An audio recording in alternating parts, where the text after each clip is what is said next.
I'm going to talk about AI and in silico computational tools for the purposes of faster and more predictable AAV development. There are a lot of aspects to this. We've heard a lot about those today. I want to zoom out a little bit and take a bit of a bigger picture and address, how can we work together to get past these challenges as an industry for the purposes of getting patients, better clinical products faster.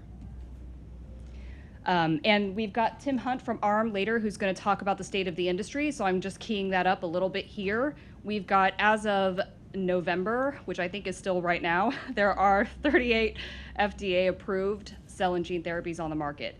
This has been an incredibly tumultuous technology as a therapeutic, starting from the late 90s, right, when we were still working with adenovirus and that had a lot of serious immune risk. And so we've come a very long way, but there was a great big gap between those first attempts and 2014, where we're starting to see success as an industry. So I think what we're seeing with the increase in technology development, the addition of biological understanding for the different kinds of viruses and how we can use those recombinantly to deliver therapies is extremely exciting.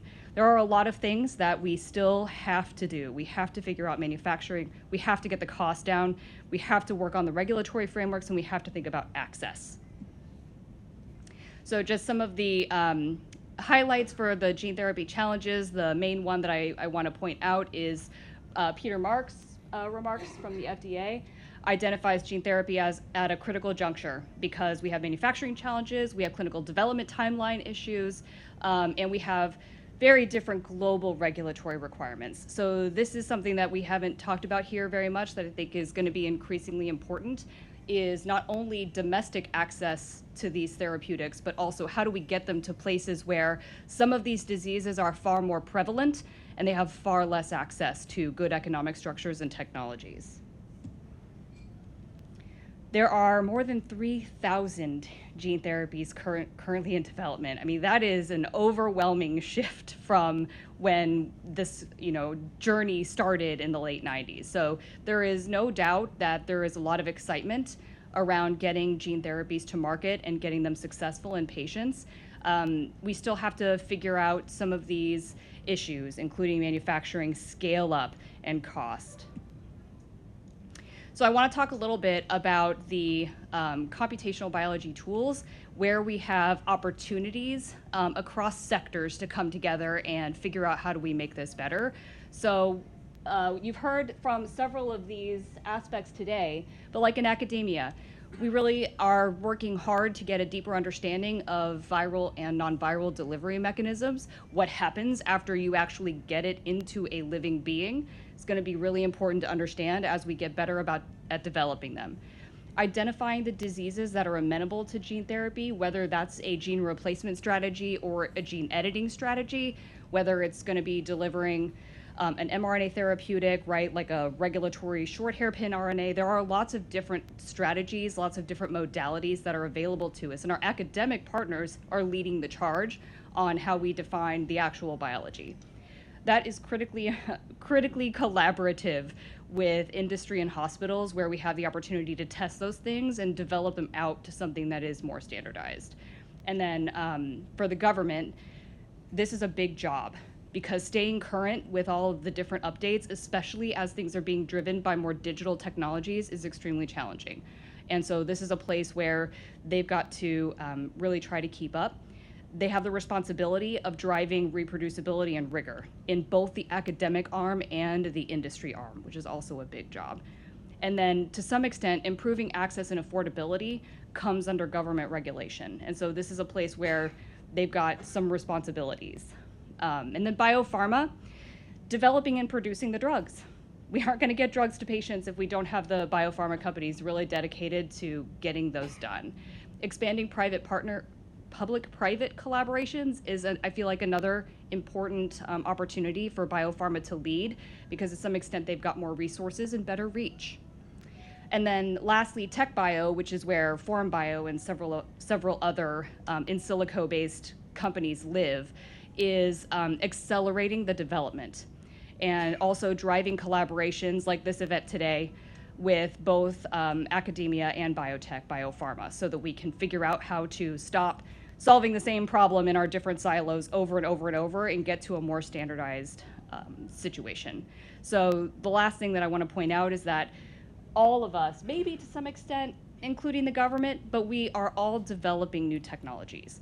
We're all developing different new technologies. And so the other thing that I think is really important, collaborating across groups, is to how do we do that together, and how do we do it non-redundantly so that we can move faster. Instead of everybody inchworming in their own space, we can make greater leaps together. So I wanted to point out some of the tools and places where the Silico tools currently live, and some of the really exciting things that are happening here. So most of what I've focused on is early preclinical development, late preclinical development, and then the clinical side. So there have been a huge number of breakthrough technologies in data management, which are really across the field. So this is a place where you're seeing AI tools used at the clinical side for like patient, interaction, patient data management, all the way back to the design elements. Bioinformatics, this is where we've got workflows for analyzing the sequencing data that are really important, developing alongside the new assay technologies. How do we analyze that data? How do we do statistics properly, et cetera? So there are several places along this pipeline for bioinformatics being critical, and then the emerging use of AI/ML. So this is a place where there are lots of open opportunities for new technologies to be developed. And so I think what's really exciting right now is to see what it is that we end up filling in all these gaps with. Some examples of companies that are living in this space are listed here. And so we're Form Bio, you're hearing a lot about us today. There are other companies, though, that are using a mix of AI/ML and bioinformatics tools to address different parts of the early preclinical stage and to somewhat into the late preclinical. And I think it's important to acknowledge that a lot of the emphasis here is upstream. So there is acknowledgement that the earlier we get started on making things better and faster, the better it's going to be down the road, because this is where we're seeing companies show up to help make things faster and better. So Dyno is working on capsid development, Anagen is working on new promoters, BioCurie is a small company working on bioreactor simulations using a mechanistic AI platform. Asimov is doing optimization for payloads and capsids.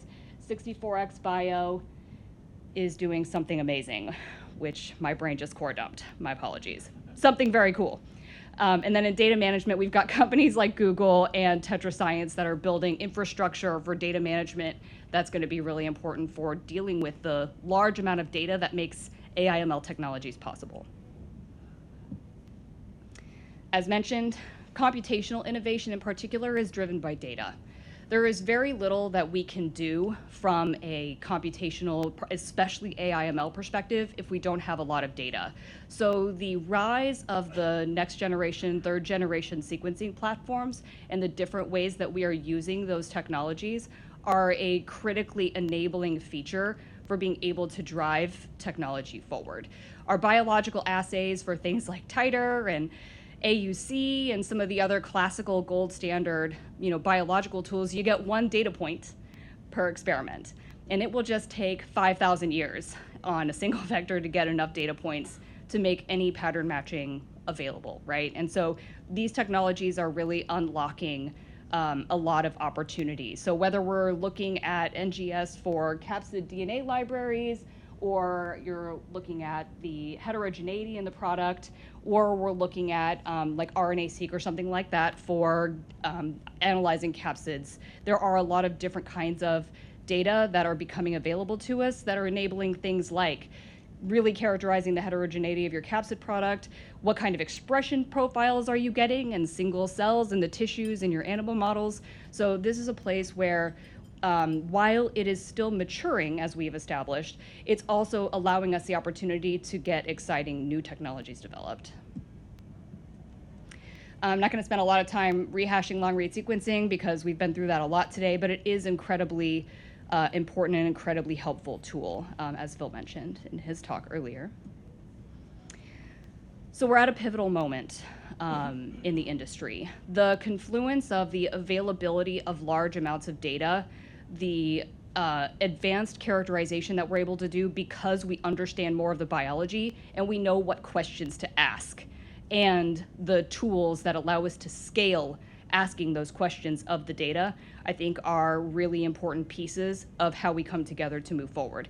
As I believe Alpha mentioned, 2 years ago, you couldn't do any of this, right? So things are both happening very, very quickly, and also standardization takes time to catch up. So we're going to have to figure out how to mature these things together, but it's an extremely exciting time because we can only just now start even thinking about how to build the right tools for the right jobs.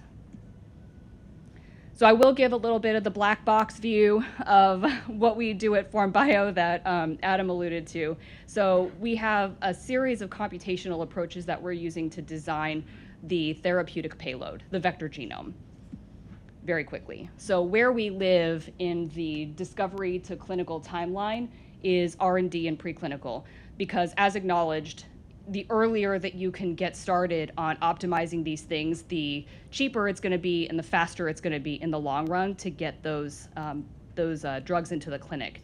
So there are a couple of places that we perceive as being really important decision-making points. One of them is the designation of our lead candidate. And so that's going to happen with some limited number of vectors that you can explore, an in vitro validation study, some early in vivo studies, and then we have to get into manufacturing. And there are massive, massive changes that happen in the decision-making in manufacturing. And so to some extent, this lead selection step may drive you back, as was asked earlier. Okay, well, we have a failure somewhere, we can't scale it up. Then how do we go back and either redo it so that we can move forward in a way that's actually cost effective, or can we use a data-driven framework for archiving that particular program? Okay, so our focus is on speed, predictability, and better outcomes for getting through the selection of that lead and possibly lead backup candidate. So the ways that we are thinking about this are really about expediting the payload design. So we are building tools that allow us to computationally explore thousands of these things rather than just a small number of them like you would typically do. So we're trying to outsource the gut. This is the promoter that I know because I used it in my PhD, right? I do this too. And so we're trying to expand out a very much more rapid way to screen a lot of different possible outcomes. And then coupling that with getting the sequencing data on the ones that we think are going to give us the most information about how to design the next round, right? Improving the process.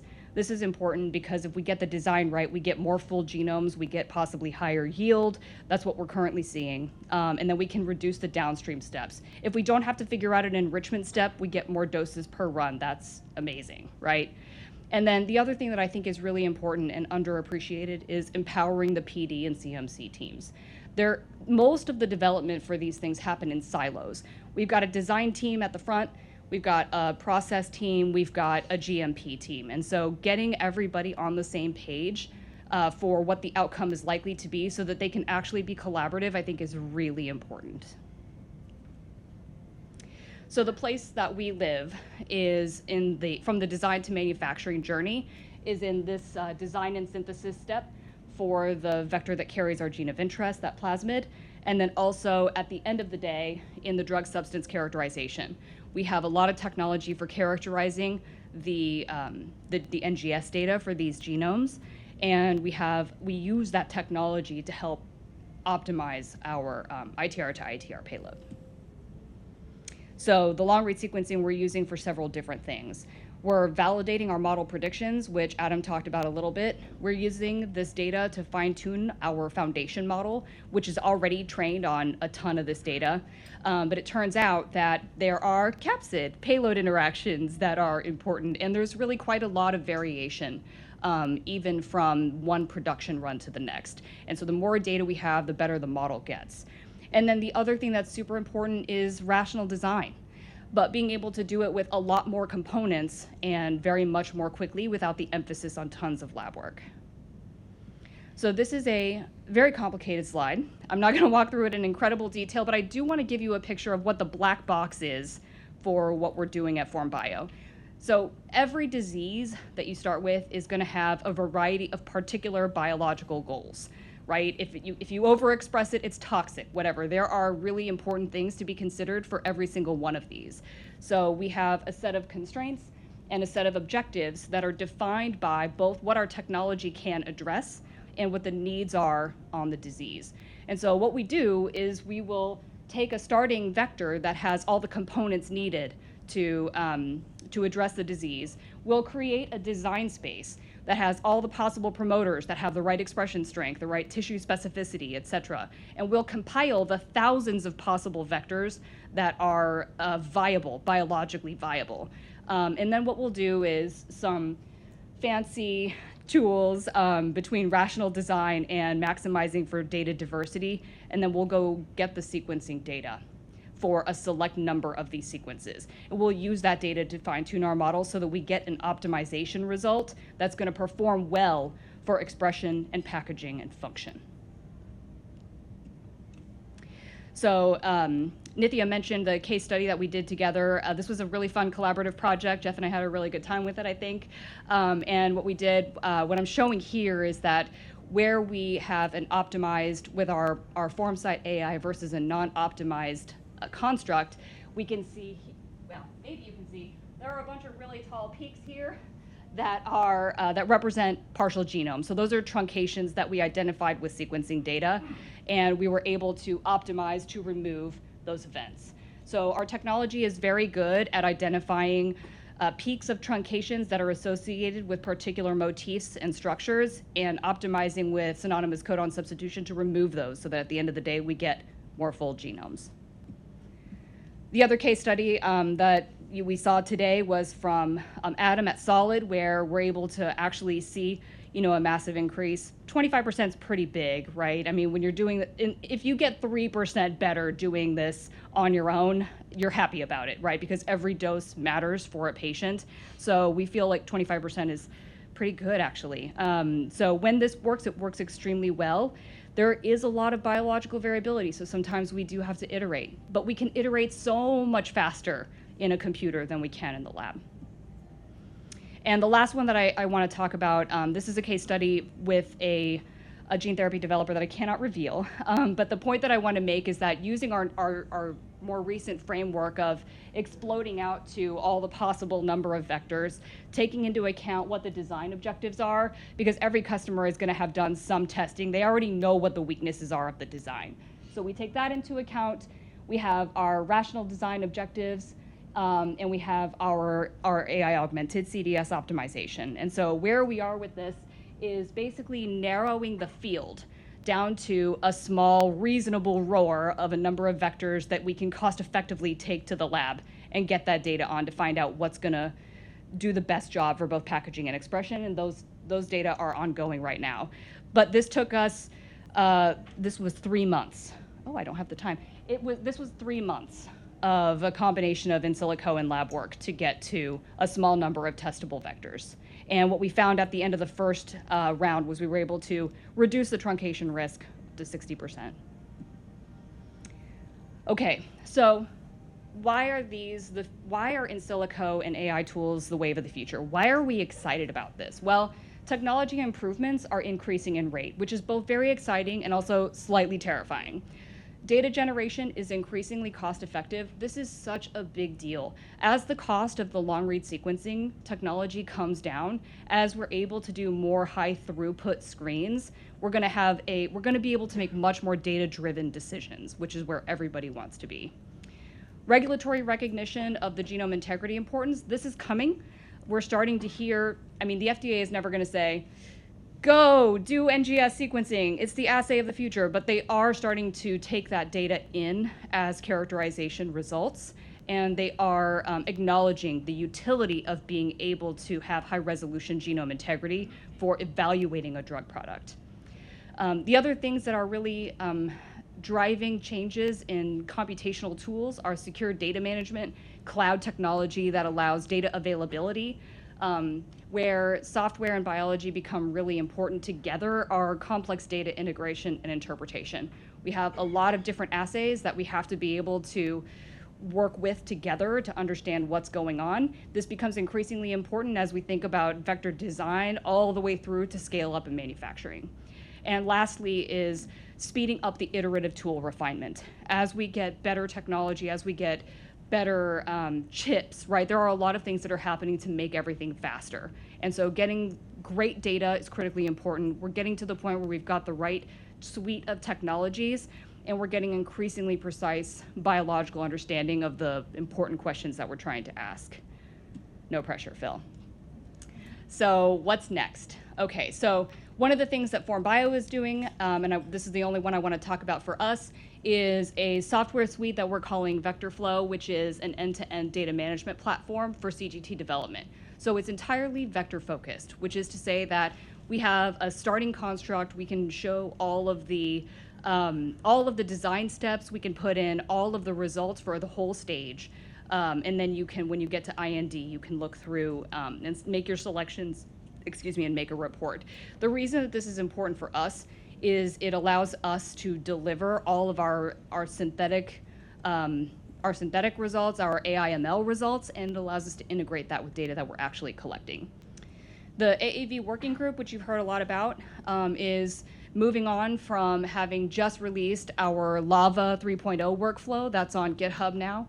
Please go check it out if you are interested in the NGS workflow aspect of it. We are now moving on to library prep protocol standardization.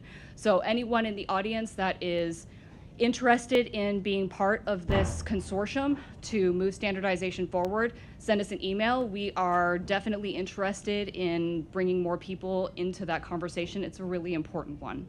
And lastly, formalizing the use of the different NGS technologies in the CGT lifecycle is something that's going to be, I think, increasingly exciting and important. Where do we use short read technology? What are the differences between PacBio and Nanopore, and where are those going to be useful and for what purpose? Right, getting to the point where we know what questions we need to ask and what the right technology is to answer that question, I think is a really important piece of the puzzle. And so that's something else that we're happy to start bringing into the AAV working group as well, are people who are working with these other technologies, so that we can figure out what does standardization look like across them, or at least how do we cross-interpret? I would be happy with that as a starting point. And then how do we figure out which one is useful for what purpose? So really quickly, our vector flow software, we're using this for vector design, vector management, and vector intelligence, which is basically exploring all the possible constructs and what those look like, managing the data collection across your design team through your CMC teams, and then vector intelligence, which is a full suite of computational tools to assess each stage of development. This is some screenshots of what it looks like. It's an interactive piece of software that's got a lot of interesting, really exciting stuff in it. You can do a 30,000-foot view of all of your pipelines and see where everybody is in development, and then you can go all the way down to the actual sequences for each of these vectors. We're super excited about this. It's going to be amazing. And we're super excited about our AAV working group. This has been such an incredible collaborative group. Everybody is so open, asks really great questions. The library preparation discussion started with, hey, I've got data that shows this, or I'm trying this other new thing. And so it's really a great camaraderie, because we're all trying to, whether we're for-profit or non-profit or whatever, we still want to make patients' lives better. And I feel like that really comes out in this group. So we're very excited about that. And with that, I will thank everybody here for your attention. Our Solid and Resilience partners, UT Southwestern has been our main academic research partner, which has been really incredibly awesome. And then our AAV working group members for everything that they've provided. And I've got the link. You can just Google GitHub with FormBio Lava to get to our workflow. There's a bioRxiv paper that's linked into that if you're not already familiar. And then, reach out to us if you're interested in working with us, and we'll be happy to demo any of our software or add you to the AAV working group, or just have a lovely chat.